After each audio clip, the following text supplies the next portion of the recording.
Thank you to all of you for joining us and for your continued support of United Way. Obviously, it's been a really busy time here and a lot's happening. And so we wanted to take this opportunity to give our most cherished donors an update on the work that's taking place across our region. Really want to thank Randy Lyon and Mary Jane Fortin for their leadership of the Tocqueville Society. It continues to grow, and we're very, very grateful for all of you who've really helped United Way be in a position to be able to respond. We're very proud of the COVID fund that we'll talk about in a moment and all the work that we've been able to do. But that only happened because folks like you had made investments in United Way and have for so many years. That's allowed us to respond quickly and move quickly in this time of need. And really, that's what United Way is here for. We're here for the everyday crises, but then there are times that we're called on to do more, and we've been grateful to have the opportunity to do that. Today, we've got three speakers who are going to give you a view of how they and their organizations are responding in this time. We have the privilege to be with these folks on a regular basis, and it's hard sometimes to hear the stories, but I tell you, it's also inspiring to know that there are people like the ones you're going to hear from today who are working every single day to respond. And there's been a lot of talk of kind of heroes and the new definitions. And I will just submit that the folks you're going to hear from and their teams, volunteers that they work with every day, are part of that group of heroes, because they really are putting themselves at risk to make sure that their communities are served. And we're really, really grateful for that. And grateful to be their partners. So I'm going to just give you a quick update on the COVID fund that was started, where we are with it, and then really get into how we're responding neighborhood by neighborhood. Because I think, as I hope many of you know, United Way over 7 years ago began our neighborhood network partnerships. And I'd be remiss. I see a few of our friends from BMO on the call. It started with a partnership with BMO, and it's amazing, but it's only been 6 or 7 months since we announced a much deeper partnership in Austin, and that work has proven to be critical. It's proven to be the work that is helping communities respond and respond quicker than expected, and you're going to hear from a couple of those partners in just a minute. To give you a sense of the work, this dashboard that you see in front of you is actually a week old. We update it every Thursday. So the fund today is a little bit over $26.5 million, which we just can't say thank you enough for the people who have stepped up. I think one of the things that's really important to highlight is, and sometimes this gets lost in the large dollars that have been raised, is we've been able to raise over $1 million from folks giving relatively small gifts, $20, $100, $500. And I think that's something that just gives you a sense of the commitment that so many people have to this work. Later tonight, there's going to be a telethon with NBC Sports Chicago, where athletes from all around our city are coming together to highlight ways that folks can get involved, and that entire telethon will be supporting the United Way and Community Trust COVID Relief Fund. So really appreciated and excited. The other things that I'll just highlight here, and this chart's a little bit hard to read at times, but it shows you where the dollars are going, and really a focus on this emergency response, emergency food, supplies for families who have lost wages and jobs. I mean, it's just a critical piece of what's happening today. So we can go to the next slide. So to date, we've been able to have 2 rounds of grants that have already, I'll let you zoom back out there. There we go. Today, we've already had 2 rounds. The first, and this one we were able to get out within really 5 days of starting the fund, was 42 grants totaling $3.5 million. They were split between organizations with a broad reach and organizations with much more targeted reach. Targeted meaning our neighborhoods, really very close in providers. The second round had 103 grants totaling $5.3 million, and that was approved at the beginning of April. They had 70 targeted, again, those hyper-local grants, and then 33 were broad reach.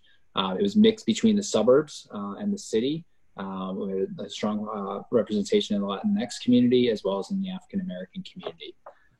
We then released about 6 grants helping organizations access the CARES Act. And there are really 2 focuses on that. The first was on nonprofits and small businesses to be able to access the payroll protection program, as well as a few of the other aspects of the CARES Act. They will both be helping, and currently are still helping, folks in the second round of the CARES Act. And then they will help on the back end of it, because in a few months, folks will be able to submit and have those loans forgiven and turned into grants. But there's going to be some work that will need to be done. And as you can imagine, for a number of the smaller nonprofits, this has been complicated. They don't usually have this kind of relationship and are taking on this kind of, whether it be a loan or a partnership. And so really helping them work through that. The other thing that we did through some of those, the CARES Act funding, was to help a couple of organizations who are helping people fill out their taxes. As you've probably seen, and while everyone will eventually, who's eligible, get a check if it's not via their taxes, we worked really hard early on to get people to turn in their taxes so that they would accelerate that process. And we're grateful they have the opportunity. Finally, we opened the kind of first round of the open application. This is where we actually invited applications to come in versus make directed grants. That opened on Monday, April 20th, and closed a week later. We'll have the recommendations come out on those grants next week, but the response has been overwhelming. If you go to the next slide, I'll just give you a little sense of where we're targeting those. These grants are being targeted on emergency human services, specifically targeting key populations. We've seen the disproportionate impact in the African American and Latinx communities. We've seen the impact in the undocumented community, as well as aging adults. And so making sure that those communities are prioritized. We're specifically looking at the data, and the data is showing us 2 things. One is there's some very clear lines of where COVID has taken place. Another is where there are very clear lines of the economic impact. Right before this all hit, we had released a report that looked at ALICE families, which are essentially the working poor. And 43% of our families in Chicago struggle to make their basic needs. It's 42% across our state. So it's a really significant portion of the population. And so we're looking at those 2 sets of data to make sure that we're targeting the places where they overlap, but also places that are being hit economically that might not be hit with COVID, and then the places that have been hit hard with COVID, but maybe haven't had the same economic impact. How do they have slightly different takes and responses? In total, thus far, we've received 744 applications. The team is going through them and turning around decisions in a week. So it's been just an incredible amount of work. We're very grateful for the partnership with the Chicago Community Trust and the Mayor's Office, which has helped really drive this, but also with the larger philanthropic community. We have over 45 people who are reviewing these applications to make the recommendations on the next round of grants. And we're going to continue in a kind of rolling process as we move forward. Could you address briefly who is qualifying and screening those applications? Sure. So we have what's called our grant making working committee, which is comprised of program officers from some of the larger foundations around the country, around the community.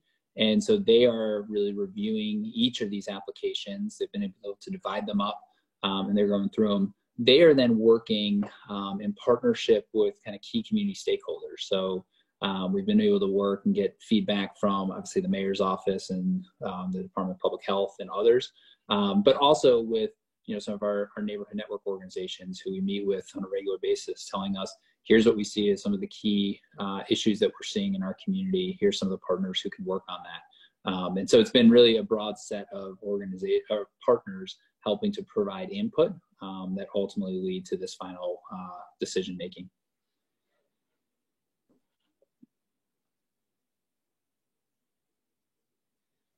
Great. So at this point, I think I'm going to turn it over to Jackie Rosa. For those who don't know Jackie, we are just so lucky to have a person as talented as she is. She helps lead our neighborhood network work around the region, has been with us for a number of years now, is just a great community leader, community partner, and is going to give you a great sense of what's happening neighborhood by neighborhood across our region. So with that, Jackie, I'll turn it over to you. Thank you, Sean. Good morning, everyone. So as Sean said, I help lead our place-based work, our neighborhood networks. And if we can go to the next slide, please. Wonderful. So we have 10 neighborhoods across the Chicago region, 6 in Chicago, so Auburn Gresham, who we'll hear from today, Austin, Brighton Park, Bronzeville, and South Chicago. And then we have our 4 suburban regions, which is Blue Island, Robbins, Cicero, Evanston, and West Chicago. And we'll hear from Evanston today as well. And so what's really wonderful, I guess, about our neighborhood network initiative is the fact that it's really focused on the community itself and not individual stakeholders. Many times in philanthropy, we tend to stick to one issue area in communities that needs help in, so whether it be education, health, safety. But when you think about neighborhoods that are healthy, it's really a holistic approach, right? You really got to think about all the different actors that are working within the education field, all the different, folks that are working within the health field. You need to think about all the different residents really that live in the community that need to be part of a say in really how they determine their community to be a healthy, thriving place that they want to live. So with that said, our neighborhood network model is really comprised of what we call our community quarterback, which is our lead agency that we'll hear from. Again, today we'll hear from Norma Sanders from the Auburn Gresham Greater Development Corporation, and Evanston Sheila Mary from Evanston Cradle to Career. So each of our neighborhood networks has sort of this community quarterback, and lead agency that have deep roots in the community and are really able to convene and coalesce different stakeholders around what we call our common agenda, or really our bold goal for making that community a healthy and thriving place to live. So our community vision is determined by, again, all the multiple stakeholders in the community. And then really our pillars of work are focusing on affordable housing, cradle to career education, family wraparound services, which are our traditional grant making, our service providers in that area, and then our economic development and business. So these are really what we believe to be the 4 pillars of what makes a community strong. And so on that note, I want to just say that, really this infrastructure that, United Way has been working on really hard with our partners on the ground has, in this moment, really become an anchor in helping to provide resources and being able to respond quickly to the COVID crisis. I believe, and I think what I've heard from community members on the ground, if this infrastructure was not in place, it would be that much harder to be able to reach our most vulnerable residents in community. So with that, I would like to introduce our 2 speakers today and really engage in a thoughtful conversation around how our neighborhood networks are responding to the COVID crisis. So we'll be speaking with Norma Sanders, the Director of Special Initiatives from the Greater Auburn Development Corporation, and Sheila Mary, the Executive Director of Evanston Cradle to Career. And before we get into how communities are responding to COVID crisis, I would like to take the opportunity to have both of these community leaders sort of share a little bit of background on their communities and the work that they are currently doing. So we'll begin with Norma Sanders. Good morning. Thank you, everyone. So when we talk about Auburn Gresham as a neighborhood, we usually like to talk about how we're kind of on this journey. Now, COVID-19 has kind of made our story a little different, but I still want to kind of tell the story. Auburn Gresham is really a neighborhood on Chicago's southwest side, for those of you that don't know. And many of our residents in Auburn Gresham have lived their entire lives there. They put down what we call intergenerational roots, and it's multi-generations that you might find even living in one household still today, or certainly taking over a household. About 40% of our families actually own their homes. They're struggling today. We have schools that are very strong. They too are struggling, but improving. As participants in our United Way neighborhood network, we've been able to make some really significant investments in our schools, an initiative we call Auburn Gresham Gold. And we also have a lot of mom and pop businesses that, yes, they're suffering now, but we definitely were on the rise and they were beginning to take hold and to grow. But like many other South Side neighborhoods, during the 60s and 70s, we had, a significant change due to white flight. And so there's now 46,000 residents in Auburn Gresham. There's 97% African Americans.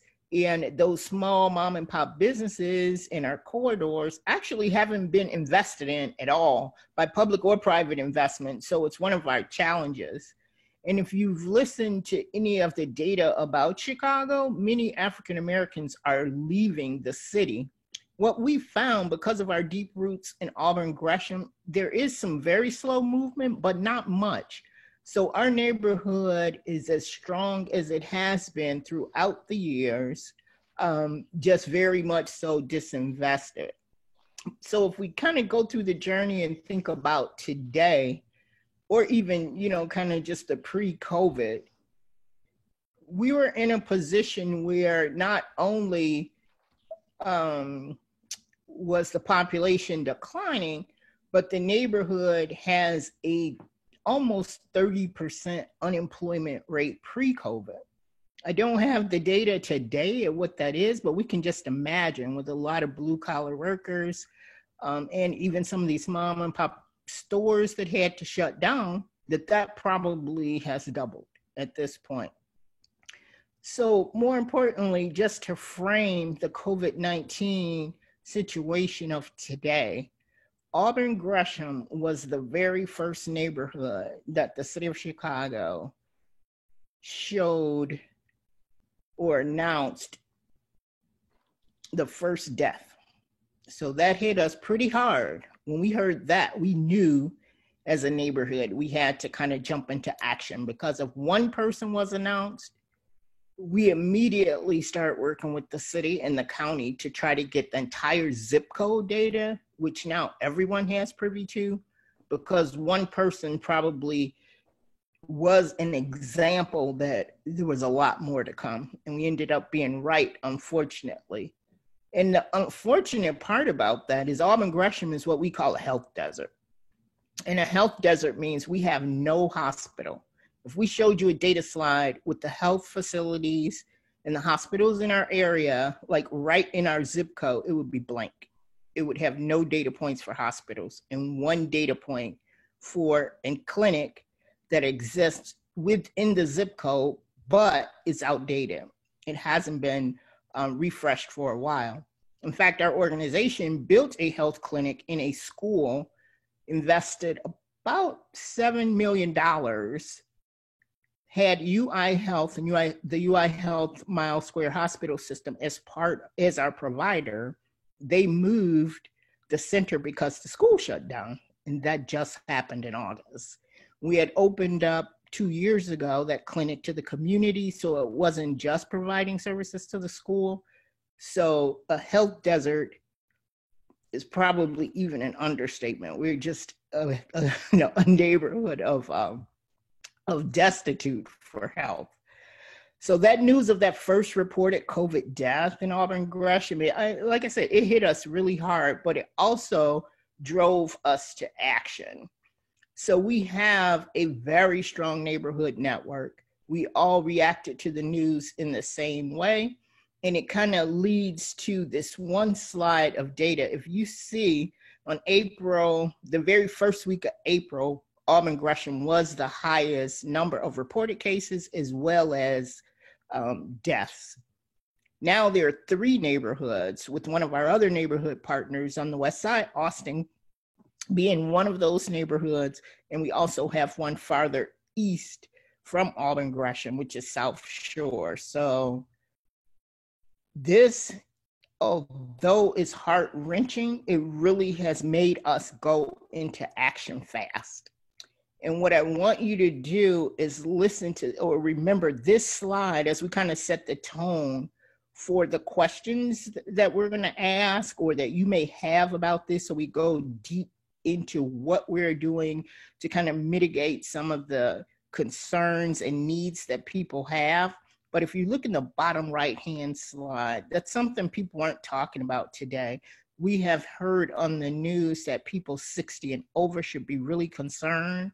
Well, Auburn Gresham is concerned about all ages, because if you look at the spread, it's almost even between the ranges of ages. So this is way more critical for us. We're really driving people to take this seriously and have an awareness to follow the social distance protocols and masks. And so that's what you'll hear about. And certainly please ask any questions. I can share as many stories as I can during this time. Thank you, Norma, for that information. And I thank you for sharing this map that really puts it, a visual into what's happening right now in Auburn Gresham. So at this point, we're gonna hear from Sheila Mary, the Executive Director of Cradle to Career in our Evanston Community Quarterback. Hi, thank you so much for taking the time to learn a little bit more about what's happening in Auburn, Gresham, and Evanston today in response to the COVID crisis. Evanston, I think, is frequently thought of as it's a North Shore suburb, so what kinds of problems can it have? And I think very frequently, even before the COVID crisis, people looked at us and thought, why should there be need in Evanston? We've got Northwestern University, we've got so many resources, which is absolutely true. And yet what we know is that the opportunity for low-income children in Evanston is substantially lower than anywhere else in the north or northwest suburbs.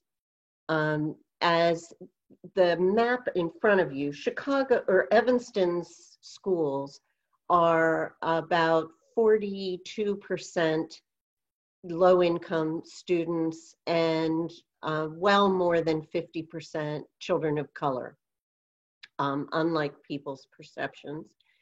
And what is in front of you is something called an opportunity atlas, which looks at young people who are born into a certain economic status and where they are 30 years later. And as you can see, the red mark demonstrates that those children are not making economic gains or may actually be losing economic gains. And we obviously in Evanston look a whole lot more like the city of Chicago than we do like the north or northwest suburbs. So we have, even before COVID, Evanston had a very significant need. We had a lot of poverty, a lot of families that are really struggling to get by. With the addition of COVID, we are seeing huge levels of need, lines for food that are beyond anything any of us could comprehend. Many people terrified of being thrown out of their homes, even though they can't be evicted right now, knowing that the rent is adding up and they have no way of meeting it. A huge percentage of our residents have lost their jobs. It's really a very terrifying time for families in Evanston.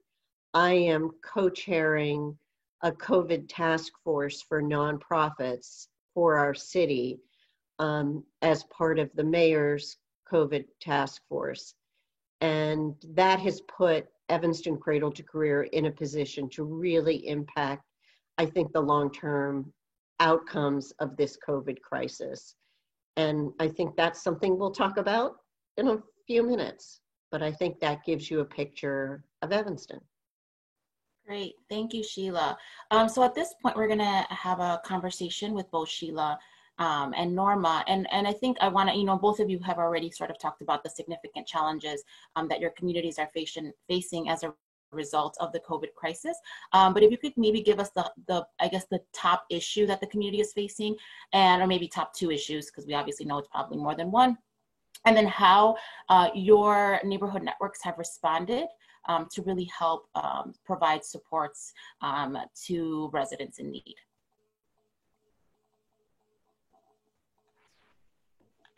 So Do you want to go first, or do you want me to? I can start. I was like fumbling over my mute button. Can you hear me? Yes. Okay, so honestly, initially, like as soon as the mandate to stay at home came out, our leadership team, it's 5 of us, social distancing, actually stayed in the office to try to coordinate our neighborhood network and to try to understand what was going on. And we could not keep up with the phone calls. When the office opened at 9 o'clock, the very first Monday, we got within an hour probably 200 or 300 calls. Most of those calls were around being very fearful at where they could get tested as a top issue. The other one was immediately almost 150 back-to-back calls at where people could get rental assistance, because if people noticed, the timing of when this happened came right in between almost a typical person's check cycle if they are working, and then others that aren't working that rely on public assistance. They had several weeks even before though that would engage. So they were really concerned about rent, where to get tested, and as Sheila said, the astronomical calls in support and where they could go find food. It was just unbelievable. So those are the 3 things: food, access to COVID-19 testing, and rental assistance. And how did you, well, I guess we'll go with Sheila next, the top 3 issues that came out. And then if you ladies can both share how you responded, or how your organizations, I say, responded. We initially, the first thing we did is we have a group called our Advocates for Action, who are community members who are very much a part of the community that we most know has the greatest need. And we asked them to go out immediately and survey the community to identify what the biggest needs were. The immediate response in those first few weeks was around food. 80% of the members of the community that came forward said, we desperately need to know where food is coming from and how we can get access to food. A huge issue for students who ordinarily get fed at school, and how all of that was going to play out. And so food, now as we are deeper, rental assistance is becoming a much bigger, much more significant concern. And then we have a particular concern about the immigrants and the fact that they are disproportionately impacted by this crisis, undocumented immigrants specifically. So for Greater Auburn Gresham Development Corporation, when I say our leadership team went to the office and we started working immediately with our neighborhood network. In fact, we all said, Greater Auburn Gresham Development Corporation, as our lead agency and quarterback for the neighborhood network, would have to make our office what we call COVID ground zero, if you will. So it's the center hub where a lot of activity is happening. And our neighborhood network relationships were already in place. And we really literally made one call to all the leaders that are on our steering committee. And we have been engaged on the street together. We also immediately got a call from the city, kind of pretty much mandating us as essential because of the rental assistance that they had put out there for the general public. They wanted to make sure that Black and brown neighborhoods also got access to resources. And because of Auburn Gresham identified very early as one of the COVID-19 hotspots, we were giving resources. The first set of resources was $75,000 to get 75 people immediate rental assistance. When we told them that our list had grown to 300 in several days, they connected us to other partners who didn't have as strong of a network infrastructure in place, and we were able to get tokens for people on our list from nearby neighborhoods that honestly, because they're not part of a strong neighborhood network and infrastructure, they really didn't know how to get out to the people. So we've become kind of that ground zero for rental assistance. But honestly, we're at a point now where those resources are gone, and we have to raise more money in order to um, to make sure more people can get that rental assistance. And we have had some small success in doing that. We've had some cash donations to our website, and we've been able to definitely get that to not only renters, but when you think about what I said, there are 40% of our residents own their homes. And what we found is that seniors, believe it or not, during that first housing crisis back in 2008, 2009, signed up for these reverse mortgages. So I don't quite understand what that means, but what I do know is that they still have mortgage payments. And so we were able to help seniors and others with mortgage payments as well, not just rental assistance. And we gave that feedback because we too are on the task force with the City of Chicago's racial equity response efforts, and they listened, and so mortgages are included as well.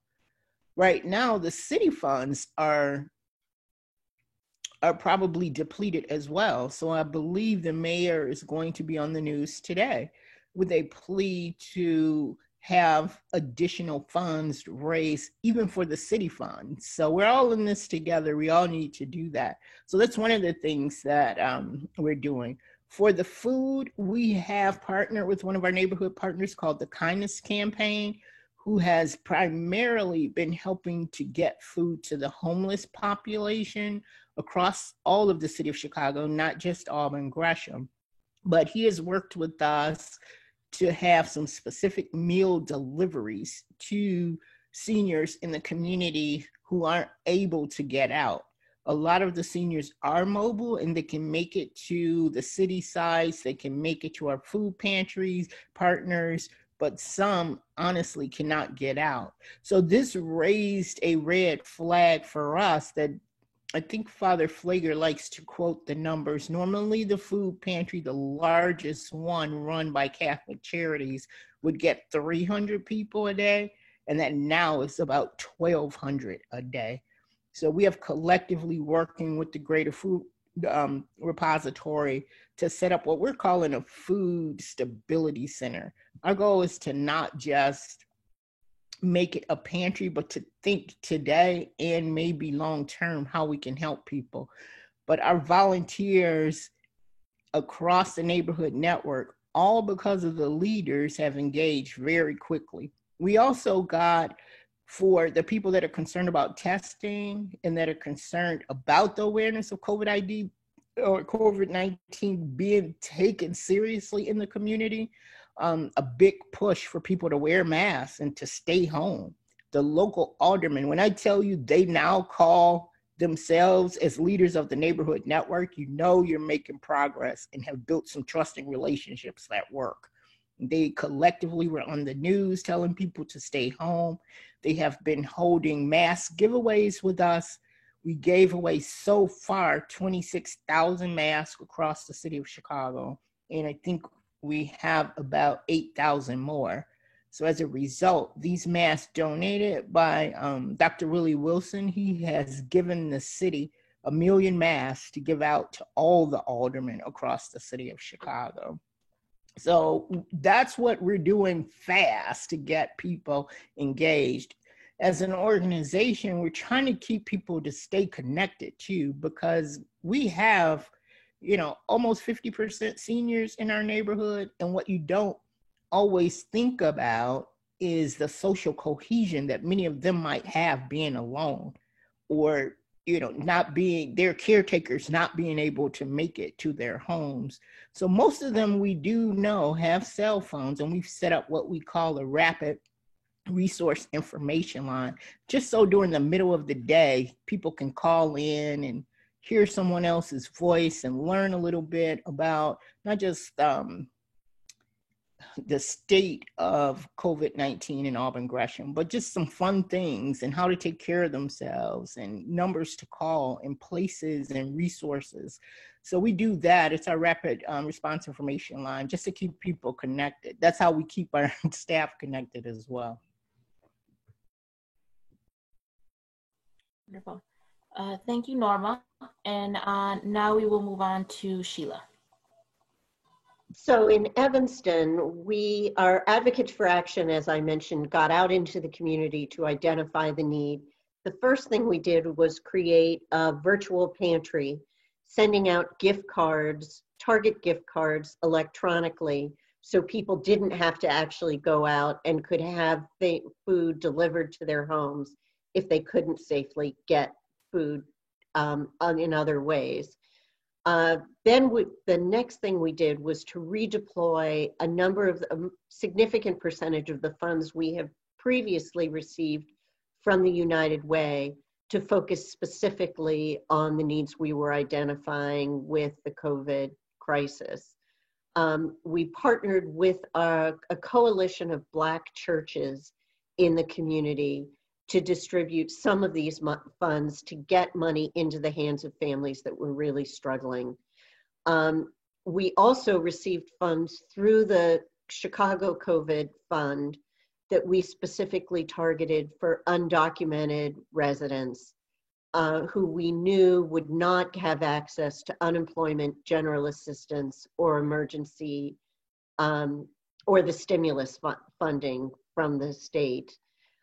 What has been powerful about the network that was already established through the neighborhood network is we have been in a position to coordinate the vast majority of well-meaning individuals that are undergoing, they're restaurants who are saying they're willing to provide meals for families. A small group called Evanston Aid that created to connect people who had need with people who had resources. What Evanston Cradle to Career has been able to do is pull all of those folks together and figure out how can we make sure we're having the most impact possible with the funds that we have available. We've done a lot of work around childcare for essential workers. We've done a lot of work around the food insecurity more broadly, ensuring our partners understood how to apply for the Small Business Association loans, the PPP and the EIDL, and then providing support as they were going through that process to make sure they had the best chance possible of accessing those funds. What we're really already starting to think about is making sure that we're planning for what things look like on the other end, because we all know this is going to be a very new normal for a long time. We are not going to come out of this looking the way we did a month and a half ago. And so we're really trying to push all of our partners to think about what does the new normal look like and how can we be best positioned to make the best advantage possible of the resources we have in that new normal. So we're both trying to be proactive immediately in response to the crisis, but also to be thinking longer term how we're going to come out of this crisis as strong as we possibly can. So thank you, Sheila. And that's actually a perfect segue to how I really want to focus on the Zoom call to understand that, as we continue to work with our community partners on the ground very closely, I think that's one of the things I'm most proud of, that, United Way has really been able to forge real relationships and partnerships with our neighborhood networks. And I think at this moment, we're really right now working in the response mode. So how do we respond? And now shifting to recovery, right? Like Sheila said, this is going to be the new normal for a while. So this is something that, we want to ensure that we're there every step of the way. And how do we come out of this stronger, really, and really, thinking about our neighborhood networks in a way that, we were already working hand in hand to try to make them better places for people to live. But given the crisis, how do we kind of go into super fast hyper mode to ensure that we're recovering in a way that's beneficial to all. So with that, I think we're going to transition to the next segment and of the Zoom call. If there's any questions, feel free to add them to the chat or send them to Seth, and we'll be able to answer them after. Thank you. Great. Well, thanks, Jackie, and thank you to everyone. And really, this is an opportunity for you all to ask questions, so I'll let you put that into the chat box. But as we're waiting for any questions to come in, I might just start quickly with a question for really anyone who is interested in answering. But just if you can maybe just share a story about what this experience has been like for you or for your neighbors as you're really living this in real time. And Norma, I've heard you share a couple before, so I might kind of put you on the spot of, just what this experience has been like as a longtime resident and partner in the community. Well, I think, Sean, if I can be honest, it was so heartbreaking for me because it was so many people that didn't believe this was real. So if you have gone to our website recently, you will see that Carlos, he almost has tears in his eyes when he talks about, we have got to get this message to people that this is real, because our community is not used to looking at data. So we're making an assumption that them watching on the news, they get everything that's going on. And so when we started working with the city, we came up with our own campaign, and it uses the mayor's stay home, save lives, wear masks, save lives. And we're putting like these verbose pictures of people that they can understand, like a young person with a mask on, a senior with a mask on. Just the community passing out masks. And that is really the story that we're saying. We don't once the curve flattens, it's our belief that because people are dying daily, and every one of those percentages that gets presented daily by the city has members of our neighborhood in it. That is what we're trying to tell people and really understand. And honestly, that's hitting me harder in our organization than anybody. And so it sounds trivial to talk about wearing masks, but it actually is helping. We have ministers that have shared stories of their congregations passing, names that we recognize. Our senior centers have had a couple of deaths. Nothing like what we're seeing in the news in some of the places like Cicero, our Cicero Neighborhood Network partner, and other people, but it's happening. And just in 2 weeks, passing out these masks and wearing masks and distributing them at all corners of major intersections in Auburn, Gresham, we are actually seeing some progress, and that it's helping. So I think that is the most important thing. We also partnered with the racial equity response team the mayor set up. It's being run by West Side United.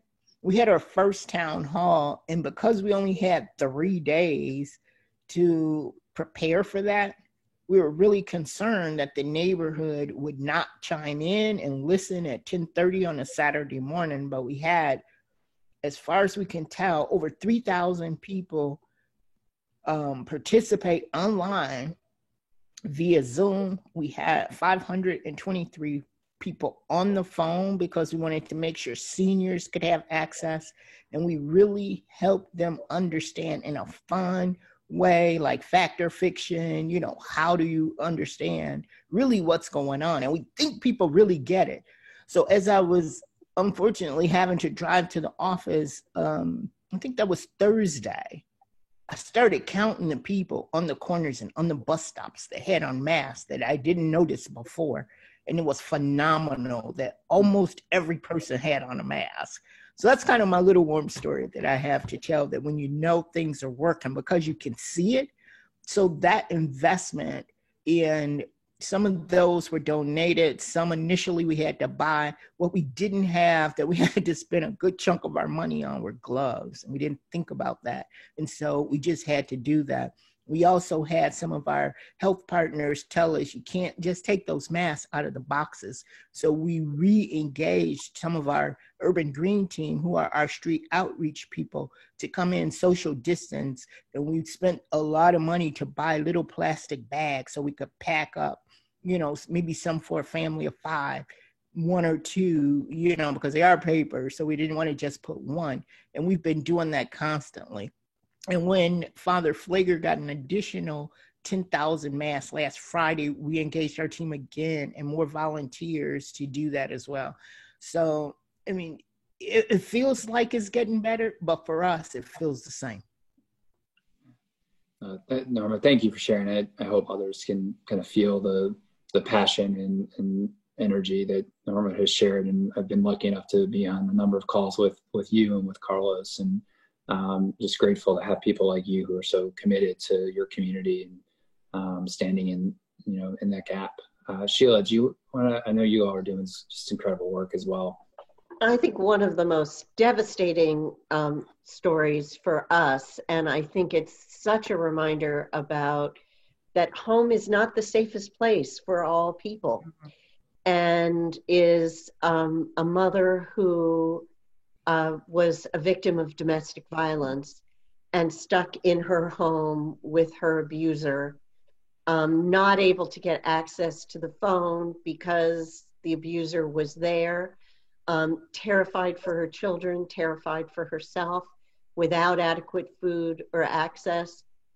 Fortunately, through a new program that allowed texting, she was able to text to the YWCA to begin to get access to services and to develop a safety plan and to get out of the home, and is now in a hotel with her family, as safe as she can be, without her abuser. But I think that's a group that is so significant in this crisis, is both domestic violence and child abuse, that these things are going to escalate so much, and we as a community need to be prepared to respond, need to be ready to deal with the mental health issues that are developing as a result. It's absolutely terrifying what challenges we're going to face on the other end of this as we work with the families. One of the things we've redirected our funding toward is trauma counseling.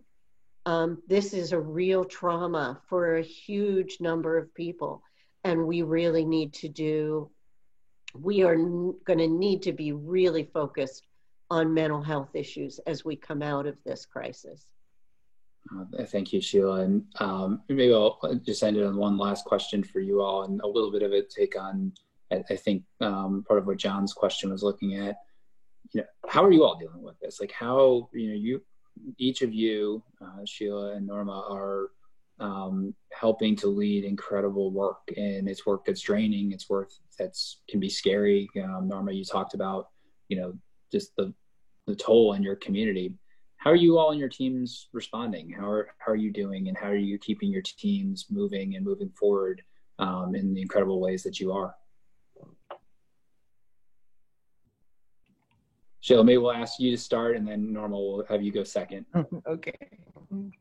I think we're just trying as much as we can to support one another through in person when we're able to, through Zoom calls more often, to just remind each other that this too will pass, that we need to remember, despite the overwhelming need, that we're making progress, that things are better, like Norma's story, that more people have masks, more people are listening, things are happening, way more people are being fed now than were being fed 3 weeks ago, and believing that we're going to get through this together, and really looking at it as we are part of a community that is giving our all to making this happen. And I really do believe that is happening in our community. I'm seeing our community come together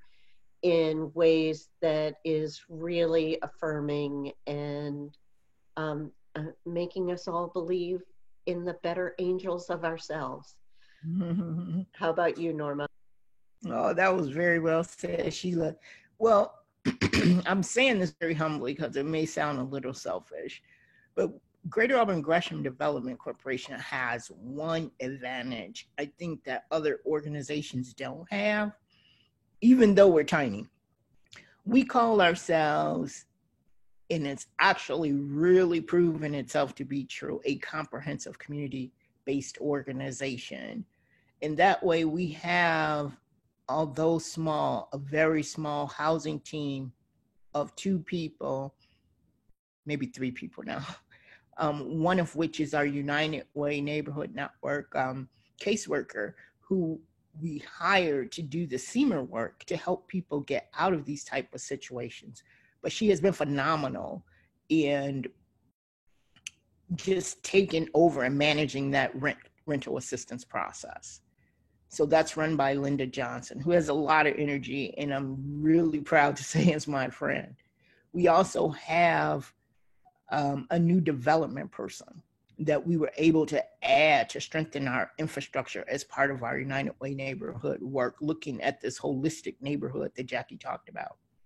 And every day, she and I are on the phone working to make sure we get not only grants for our neighbors and our partners, but for ourselves as well. So during that process, because she's learning, we actually get to laugh a bit, because, you know, I'm coaching her at how to write these, not how to write these grants, but what to write in the grants. And so she's learning and getting very excited about telling our story.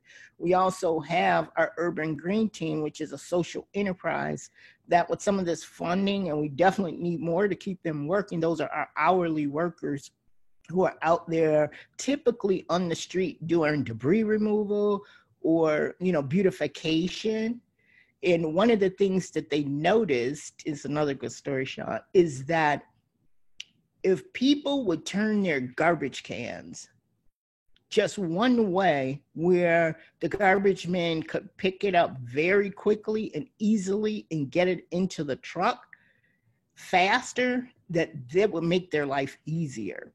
And so we tried it on 80th and I think Sangamon. We tried telling every resident to just turn their garbage cans the right way so that handle is accessible. And you would not believe all the calls of thanks that we got from the city because of turning the garbage cans. Just think at how impactful that is, because they're essential workers. So those are the kind of things that we tell each other these stories every day. We laugh and we fuss at Carlos to say when we have to convene together because he wants everybody to talk and it takes too long. So some of that you add a little humor as you're telling the stories, and it makes the world. So that's how we're keeping it together. And I told him to stop calling me on Saturday mornings because that's when I like to sleep in. Well, Norma, it's Joe. Thank you. And Sean, I just want to say one other thing. We could not be doing a tenth of what we are doing without the support of the United Way. Yeah. It has been so huge for us. It has made all the difference in the world. So I just want to make sure that's clear. No, thank you. And I think I speak for all of us when I say we're just grateful to be your partner, to all of the Tocqueville Society members. You know, we're grateful that you all have helped make this happen. And I feel like my days are these kind of almost like roller coasters of difficult moments of kind of sadness and despair, and then like excitement of knowing there are people like Norma and Sheila that we get to play a small role in helping you all, you know, do the things that matter in our community. And those are the days when I come out of that downward spiral that I'm sometimes in on the stories that you read in the paper. But you know, hopefully folks appreciate the opportunity to hear the story behind the story. You know, you'll read in the paper later today and know that, you know, Norma and Sheila are some of the people that are making those stories come to life. And so we're just incredibly grateful and appreciative of you all and for all of our donors to make that happen. Betsy, I'm going to turn it over to you to help close us out. But again, my sincere appreciation for everyone. It's been a great experience to be on this call with you. Well, I can't top those words, and frankly, I'm a little too emotional about it. What a great way to start our day. Thank you so much for sharing these great stories. So we would love to keep doing this if this is wonderful, helpful, inspirational information for all of you. You'll get a survey. Give us your feedback if there are other topics you'd like to hear, other neighborhoods you'd like to hear from. But thank you for being our partners. Thank you for your gifts, and have a great day. Thanks, everybody.